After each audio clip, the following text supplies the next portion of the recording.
Differences in life expectancy due to race and educational differences are widening, and many may not catch up. A student presentation by Cody Welliver.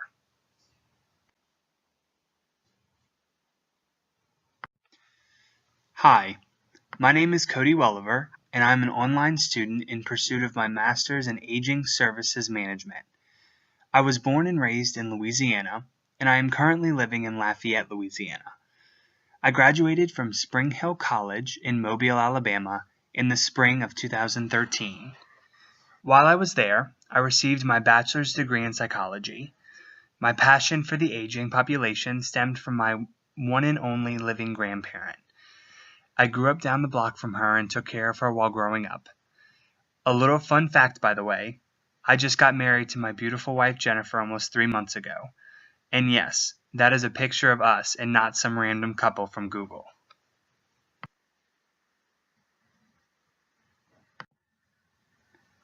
The purpose of this study was to show how race and education have a profound impact on the longevity of a person's life. The article wants to show the differences in race and education's impact in the past as well as in present society.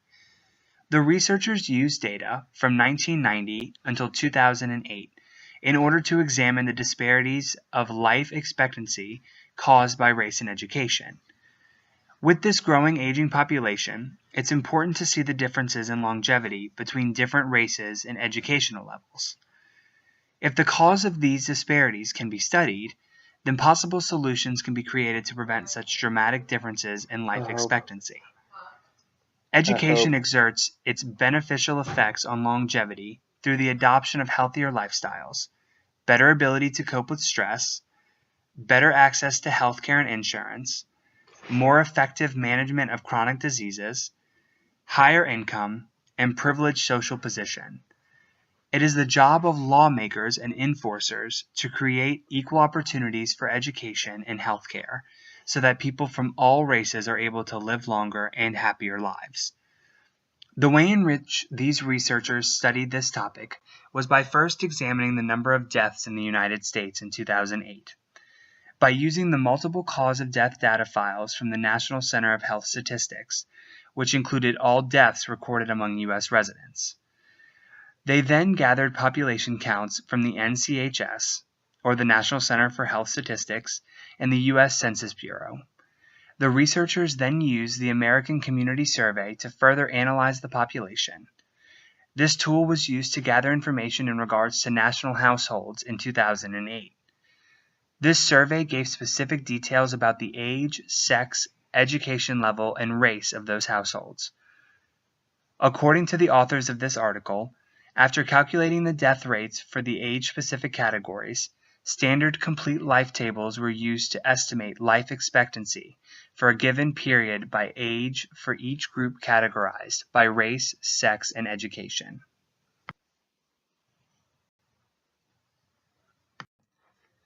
There were many different discoveries after the study was completed.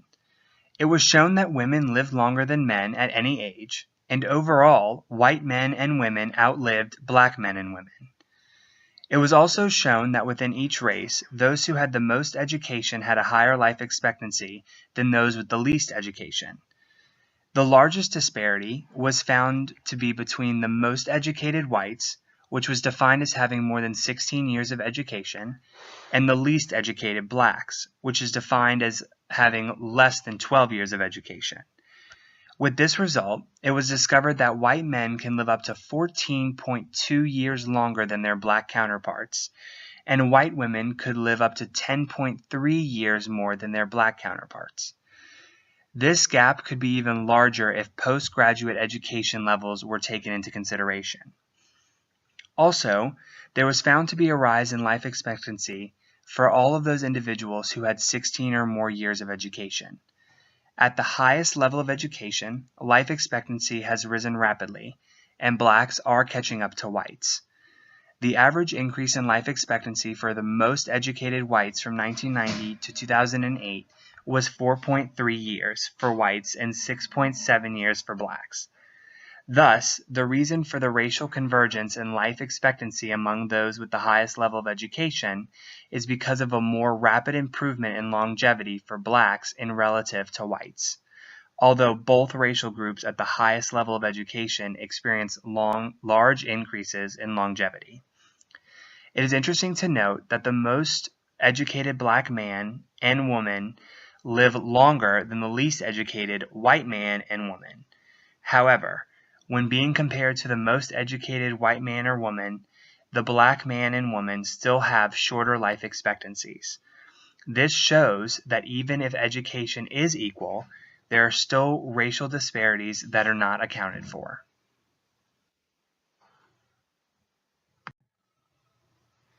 There were two pros to this research article that I found. The first is that it was very well designed and researched.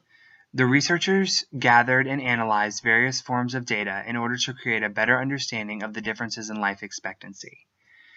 Another pro about the research study is that it provided insight into a very important topic in explaining disparities between racial and educational groups, which may provide more help to these groups in the future. This could in fact provide the resources needed for these groups of people, such as policies and laws that can help close the gap between the differences in life expectancy.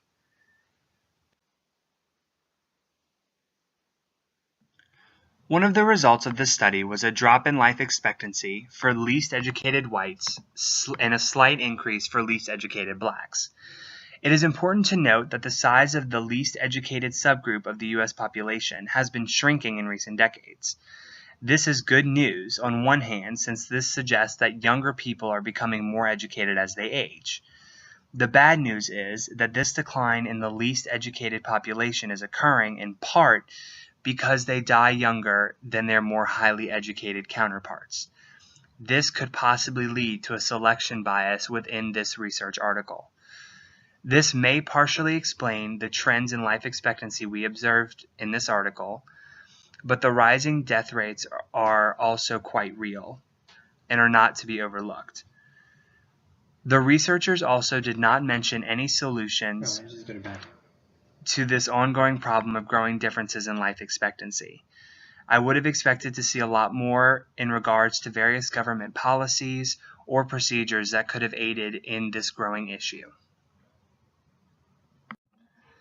There have been a multitude of policies put into effect by the Obama administration that are trying to lessen the racial disparities that we currently have in our society. The first is the Affordable Health Care Act. The purpose of this act was to make health care more affordable and accessible to those who are not able to have insurance on their own. It is catered to the impoverished and underserved individuals in the community. In this country, about 30% of Hispanics do not have health insurance. About 20% of blacks do not have health insurance.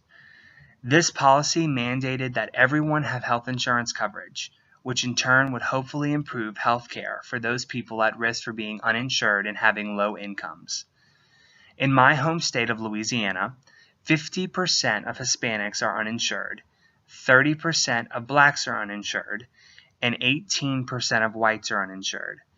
This statistical figure shows the racial disparity in who has access to health care and who does not. There are many issues that can still accompany providing health care to all the uninsured. Upon receiving insurance, these individuals may not know which doctor to see or where to even begin looking. They could also be afraid of stereotype threats in which they don't want to seem ignorant about their health, so they avoid treatment altogether.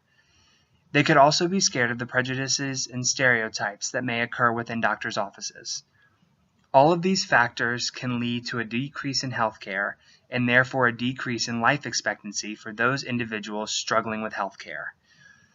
The Obama administration also recently released a new guidance from the U.S. Department of Education.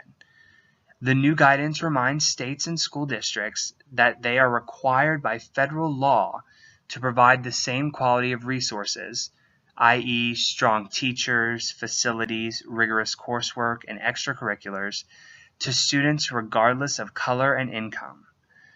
Even though this guidance is not a complex or even mind-blowing achievement for the administration, It is important to reiterate to schools the importance of racial equality. If schools are not being held accountable, then racial disparities within education will only continue to decrease the life expectancy of minorities in America.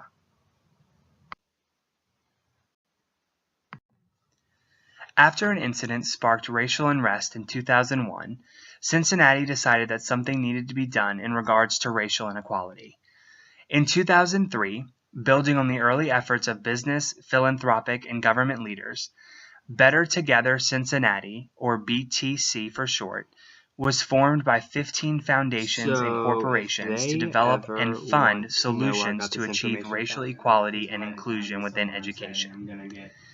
In 2006, the Strive Partnership was formed to specifically address educational problems in the urban core of Cincinnati and in 2 smaller cities in northern Kentucky.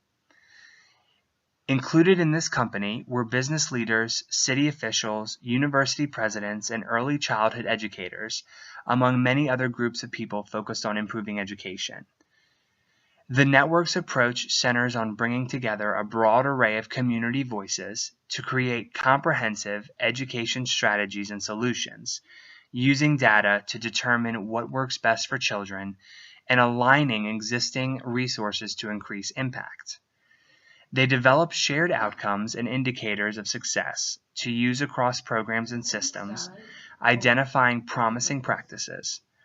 And they regularly use data to consistently implement and improve strategies through continuous improvement. Disaggregating data allows for communities to pinpoint where educational disparities are coming from. If more cities or states would use this method of data gathering, it could be very beneficial in increasing the overall life expectancy of certain races.